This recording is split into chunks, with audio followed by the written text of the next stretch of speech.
আসসালামু আলাইকুম। কেমন আছেন সবাই? আশা করি ভালো আছেন। আল্লাহর রহমতে আমরাও অনেক ভালো আছি। আজকে আমি এই নদীর মাছগুলো রান্না করব। সাথে রান্না করছি চিংড়ি মাছ দিয়ে ডাঁটা শাক। তো ডাঁটা শাক কিন্তু অনেক মজা লাগে চিংড়ি মাছ দিয়ে রান্না করলে। এদিকে আমার ভাতটাও উতলাই গেল। আর এই মাছগুলোই আমি হলুদ লবণ মরিচের গুঁড়া মাখাইয়ে নিছি। আসলে মাছগুলায় যদি মরিচের গুঁড়া একটু রসুন বাটা এইগুলো মাখাইয়ে দেয়া হয় তাহলে ভাজার সময় রান্না করার পর কিন্তু অনেক মজা লাগে। আমি এরকমের রান্না করি। আপনারা কে কীভাবে রান্না করেন কমেন্ট করে জানাবেন। আর এদিকে আমার মাছগুলো এক পাশ ভাজা হয়ে গেছে, আরেক পাশ উল্টাইয়ে দিতেছি। আর এই মাছগুলো একটু ভেজে রান্না করলেও ভালো লাগে, কাঁচা রান্না করলেও ভালো লাগে, যে যেভাবে খায়। আমরা কিন্তু ভেজেই রান্না করি সব মাছ। তো মাছগুলো আমি সব উঠাইয়া নিছি, এখন আর বাকি মাছগুলো আমি দিয়ে দিব।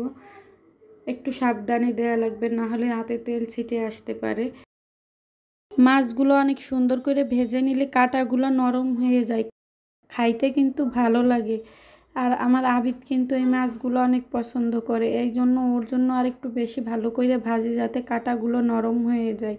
তো এদিকে আমার সব মাছগুলা হয়ে গেছে, এখন আমি সব মাছগুলা উঠাই নিব। তারপরে পেঁয়াজ কুচি দিয়ে দিব। পেঁয়াজ কুচি যখন একটু নরম হয়ে যাবে তারপরে আমি রসুন বাটা দিয়ে দিব।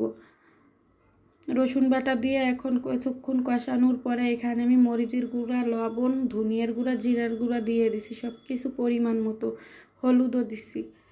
এখন মশলাটা আমার কষানো হয়ে গেছে, এখানে পরিমাণ মতো গরম পানি দিয়ে দিছি। এই যে ব্লক উঠে গেছে, পানিটা ফুটছে, এর ভিতরে আমি মাছগুলা দিয়ে দিলাম।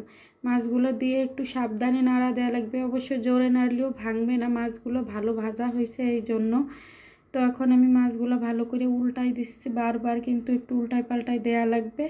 এই যে এখন আমার রান্না হয়ে গেছে, একটু ঝোল ঝোল রাখছি। কেমন হয়েছে ভিডিওটা যদি ভালো লাগে ফেসবুক থেকে যারা দেখতেছেন ফলো দিয়ে পাশে থাকবেন, আর ইউটিউব থেকে দেখলে চ্যানেলটা সাবস্ক্রাইব করে পাশে থাকবেন। ধন্যবাদ সবাইকে কষ্ট করে ভিডিওটা দেখার জন্য। আল্লাহ হাফেজ।